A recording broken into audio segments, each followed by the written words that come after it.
Hi, my name is Kelvin of Liebe Canine. I'm the lead trainer at Liebe Canine. Today, House of Vigilio and I are doing a scenario where we are testing the courage of his dogs. The main thing we are trying to figure out is if the dogs are going to run away, or they're going to protect, or they're going to bite, or they're going to stop someone when they're under pressure.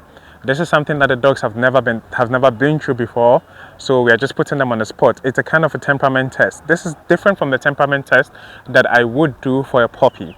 This is what I probably would say a courage test. I'm looking at how courageous the dog is. I'm not also going to put too much pressure on the dog. If I realize the dog is not having the courage that I want, I'm just going to stop, because I don't want to put the dog in a situation where the dog will be scared. But if the dog has the courage that I want, I'm going to go in and put maximum pressure onto the dog bites, and then I retrieve. Also, do not try this at home. Don't try this with any dog, a friend's dog, or even your personal dog. I'm wearing protective gear. This is a gauntlet that's supposed to protect my skin from any bite. I'm using an intermediate bite and then a whip. The intermediate bite is not an advanced bite sleeve, so it's not having a padding inside. It's just 100% jute, so I need a gauntlet to protect my hand, because if the dog bites, even though I'm not going to get a cut, I'm going to feel it. So in the next couple of minutes, you're going to see what we're going to do with each of the dogs, and then the ball will be in your court to judge what you think about the dogs and how they perform. We are not going to edit this to make it look good. If the dog doesn't do what is expected of him, or the dog fails, we are still going to post it out there for you to see.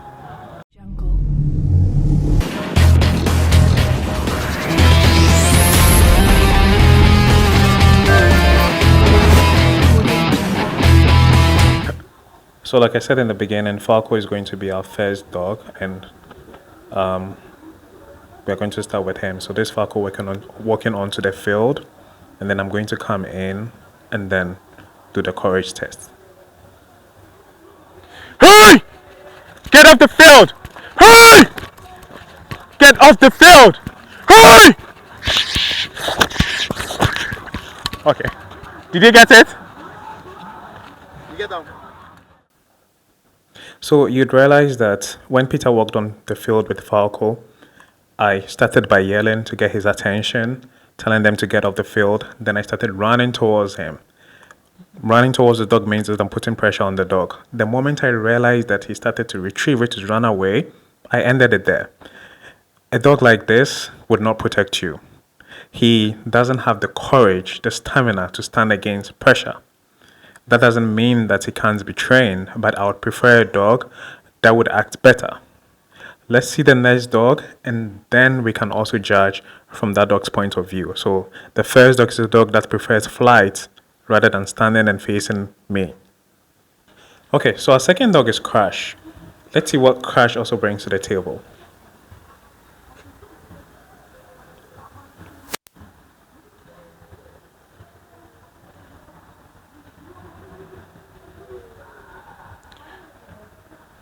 Hey! Get off the field! Get off the field! Get off the field!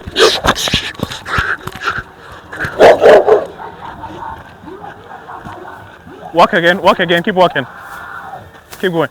Hey! Get off the field! Okay, good.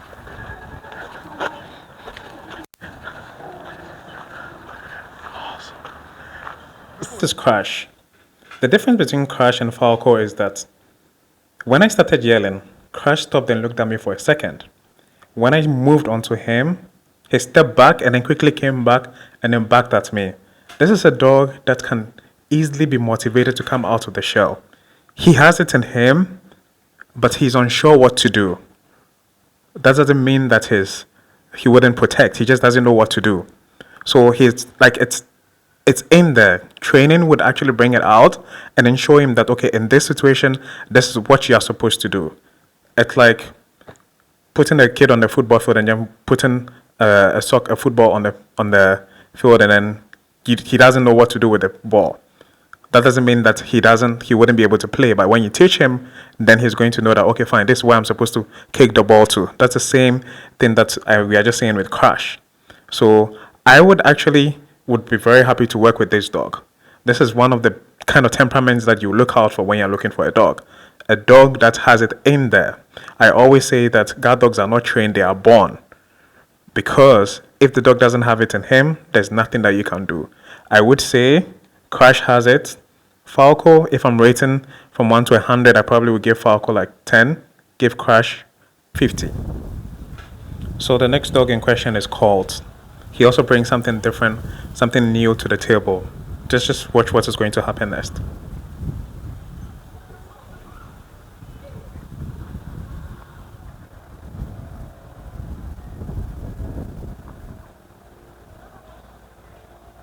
Hey! Get off the field with the dog! Hey! Get off the field with the dog! Hey!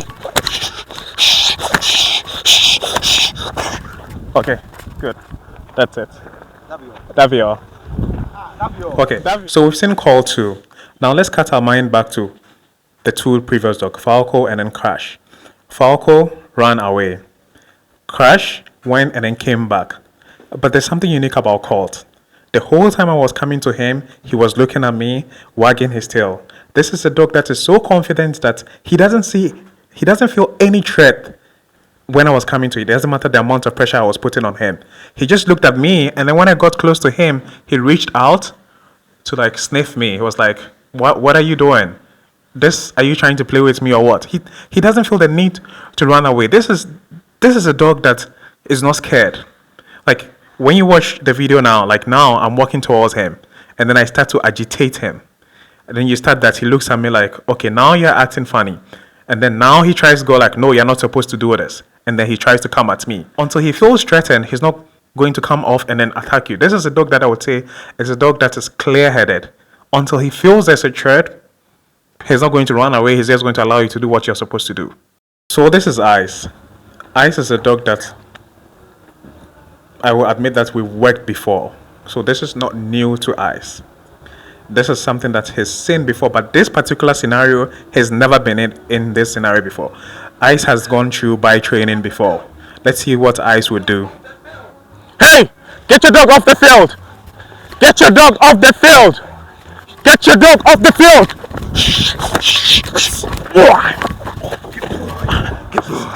Let him have it. Okay. So you see the difference between all the dogs that we've seen so far. Ice has been trained. He knows what to do. Like he knows that it's like when he finds himself in a situation and you keep coming, he's supposed to bite you. This is the first time we've actually done something that has to do with testing his courage. But he's done a little bit of bite work before, so he knows how to bite. A dog like Colt, if Colt has also done bite work before, he would definitely bite. Because why? He's not threatened. He doesn't feel like I should flee the situation. He's like, come on, what can you do to me? So this also shares the fact that you have a Rottweiler doesn't mean it's going to be a 100% guard dog. The fact that it's a German Shepherd, so even a Malinois, doesn't show anything. If the dog has not been taught what to do with his natural temperament, you just have a dog running in the house. It may not be scared, but it wouldn't also protect you.